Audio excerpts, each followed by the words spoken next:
નમસ્કાર મિત્રો, કેમ છો બધા? મજામાં છો? પાવર ઓફ મેથ્સ યુટ્યુબ ચેનલમાં આપનું હાર્દિક સ્વાગત છે. મિત્રો, આજે આપણે ધોરણ 8 ની અંદર પ્રકરણ છે બેઝિક પદાવલી અને નિત્યસ. એમાં આપણે પહોંચ્યા છીએ સ્વાધ્યાય 8.2. જો આ જે દાખલા છે એ વિકલ્પોમાં અથવા ખાલી જગ્યામાં પૂછાઈ શકે તેવા છે. તો ખાસ છે નહીં, બરોબર? તો આપણે સ્ટાર્ટ કરીએ. અહીંયા તમે જુઓ તો નીચે આપેલી એક પદીનો ગુણાકાર કરો. આપણે 7મા ધોરણમાં ભણી ગયા એક પદી કોને કહેવાય, દ્વિપદી, ત્રિપદી, બહુપદી કોને કહેવાય. બસ આપણે બહુ ડીપમાં નથી જવું, ગુણાકાર કરવાની વાત થાય છે. હવે તો ગુણાકાર કરવાનું કીધું હોય તો આ યાદ રાખી લેવો. ગુણાકાર માટે ચલની ઘાત વધે. અગાઉના દાખલા આપણે જોયા હતા સરવાળા અને બાદબાકી. તો એમાં કઈ રીતે હતું?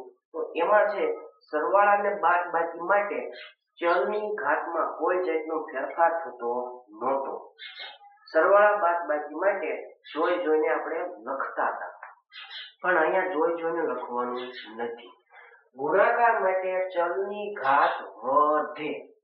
આ એક પોઈન્ટ યાદ રાખી લો એટલે તમને બધા દાખલા તમારે સાચા પડી જશે. બરોબર? ચલો આપણે શરૂઆત કરીએ. નીચે આપેલ એક પદીનો ગુણાકાર કરો. અગાઉના દાખલા હતા એમાં સરવાળા અને બાદબાકી. તો એમાં આપણે એવું જોયું અલ્પ વિરામની નિશાની હોય કે ગુજરાતીનો કોઈ શબ્દ હોય એને દૂર કરી દેવાનો. એની જગ્યાએ સરવાળો પૂછ્યો હોય તો સરવાળાની નિશાની, બાદબાકી પૂછ્યું હોય તો બાદબાકીની નિશાની, ગુણાકારનું પૂછ્યું હોય તો ગુણાકારની નિશાની અલ્પ વિરામની જગ્યાએ. તો અલ્પ વિરામ છે એને આપણે દૂર કરી નાખશું. તો 4 ગુણ્યા 7 પી. અલ્પ વિરામ દૂર કર્યા એની જગ્યાએ ગુણાકારની નિશાની, બાકીનું બધું એમ ના. હવે આપણે ગુણાકાર કરવાનો, પણ અહીંયા શું લખ્યું છે? ચલની ઘાતમાં વધારો થાય તો પી વાળું હોય તો, ન હોય તો પ્રમાણે વધારવાનો નથી. 4 અને 7 નો ગુણાકાર 4 × 7 = 28. પી ના પી એમ ના. કેમ પી એમ ના? કારણ કે બીજું કોઈ પી વાળું પદ જ નથી તો ઘાત વધે નહીં. બીજો દાખલો -4p અને 7p નો ગુણાકાર કરવો છે. તો અલ્પ વિરામ કાઢી નાખવાના, તેની જગ્યાએ ગુણાકારની નિશાની 7p બરાબર સંખ્યાનો ગુણાકાર થાય. જો p વાળું હોય તો ઘાત વધે. ક્યારે? ગુણાકાર કરતા હોય ત્યારે. તો અહીંયા તમે જુઓ તો સંખ્યાનો ગુણાકાર પણ એ માઈનસ નિશાની છે એટલે એનું સાદું લખવું પડે. તો આપણે જાણીએ છીએ ગુણાકાર કરતા હોઈએ કે ભાગાકાર, માત્ર નિયમની નિશાની. તો નિયમ આ માઈનસ છે અને આ પ્લસ છે, માઈનસ પ્લસ માઈનસ મૂકી દેવાના ગુણાકાર કરતા હોય ત્યારે. સંખ્યાનો ગુણાકાર 4 × 28. હવે અહીંયા શું લખ્યું છે? ગુણાકાર માટે ચલની ઘાત વધે. તો અહીંયા p ની ઘાત કેટલી છે તો અહીં દેખાતી નથી, 1000 હોય. અહીંયા પણ p ની ઘાત કેટલી હોય? 1. તો આની ઘાત 1, p ની ઘાત 1 તો થઈ કેટલી? p ઘાત 1, p ઘાત 1 તો થઈ કેટલી? p ની ઘાત 2. ગુણાકાર માટે ચલની ઘાત વધે. જોઈને લખવાનું આવે નહીં. ગુણાકાર -4p ગુણ્યા 7p³ માઈનસ પ્લસ માઈનસ સંખ્યાનો ગુણાકાર 4 × 28. હવે અહીંયા p ની ઘાત કેટલી છે? 1. આમાં પણ p વાળું પદ છે. આની ઘાત કેટલી? 1.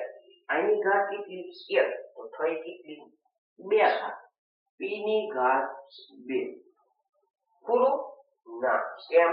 કારણ કે અહીંયા q છે તો આમાં q વાળું નથી તો ન હોય તો જોઈને લખવું પણ ઈ ક્યાંય જાય નહીં.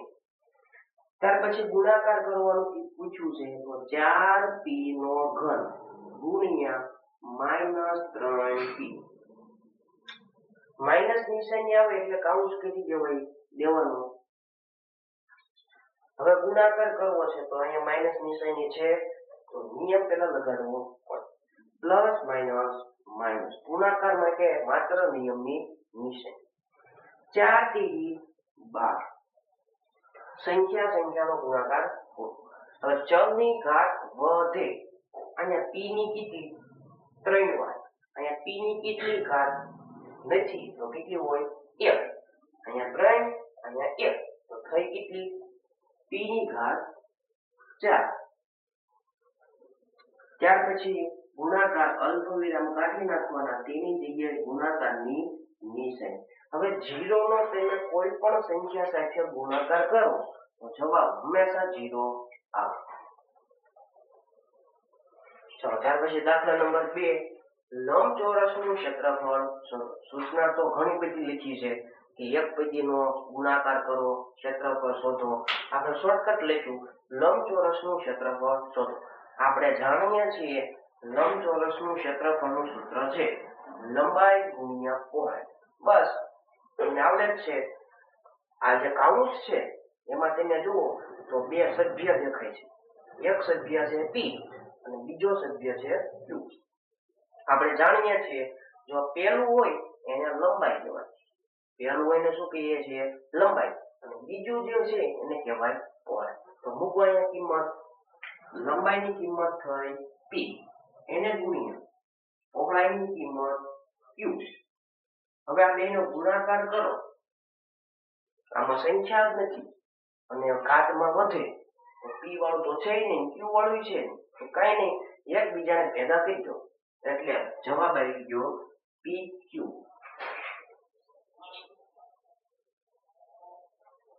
ત્યાર પછી બીજો દાખલો છે 10m અલ્પવિરામ 5n. એમાં જે 10m છે એને કહેવાય લંબાઈ. 10m એને ગુણ્યા 5n છે એને કહેવાય પહોળાઈ એટલે ગુણ્યા 5n. સંખ્યાનો ગુણાકાર થાય 10 પંચા 50. હવે ABCD નું કામ બાકી. અહીંયા m છે અહીંયા n છે. ઘાત વધે ન વધે કેમ અને સરખું નથી તો બે ભેગા થઈ ગયા m n. જવાબ આવી ગયો 50 m n. ત્યાર પછી આનું પણ ક્ષેત્રફળ શોધો. સૂત્ર છે લંબાઈ ગુણ્યા પહોળાઈ. હવે લંબાઈ કેટલી છે 20x નો વર્ગ. 20x નો વર્ગ ગુણ્યા પહોળાઈ કેટલી છે 5y નો વર્ગ. 5y નો વર્ગ.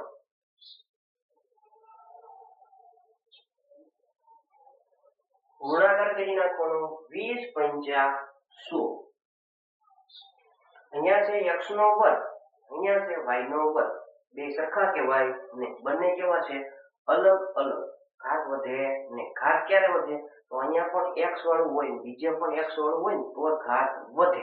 તો અહીંયા બંને કેવા છે અલગ અલગ તો ભેગા થઈ જાય x નો વર્ગ y નો વર્ગ. એનો જવાબ. પછીનો દાખલો અહીંયા પણ ક્ષેત્રફળ શોધવાનું છે. આને કહેવાય લંબાઈ અને આને કહેવાય પહોળાઈ. માત્ર સૂત્રમાં કિંમત મૂકવાની છે અને આ સૂત્ર તમને આવડે છે અગાઉના ધોરણમાં ભણેલા છીએ. 4x ગુણ્યા 3x નો વર્ગ. સંખ્યાનો 4 તેરી 12. હવે ગુણાકાર હોય તો તરત પોઈન્ટ યાદ આવવો પડે. ઘાત વધે. અહીંયા ઘાત કેટલી છે 1 અહીંયા ઘાત કેટલી છે 2 થઈ કેટલી x ની 3 ઘાત. પછીનો દાખલો આને કહેવાય લંબાઈ અને બાજુમાં છે એને કહેવાય પહોળાઈ. માત્ર સૂત્રમાં કિંમત મૂકીએ 3mn ગુણ્યા 4nt. સંખ્યાનો ગુણાકાર 3 ચોક 12. હવે ઘાતમાં વધારો કરવાનો. અહીંયા m વાળું છે અહીંયા પણ n વાળું નથી તો m જોઈને લખવા પડે. અહીંયા n છે એની ઘાત કેટલી 1, અહીંયા પણ n છે એની ઘાત કેટલી 1, એક ઘાત તો થઈ કેટલી 2 ઘાત n નો વર્ગ.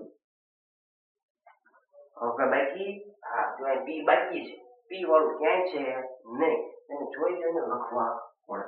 તો જવાબ ફાઇનલ જવાબ 12 m n નો વર્ગ p. જો આ છે એના દાખલાના જવાબ.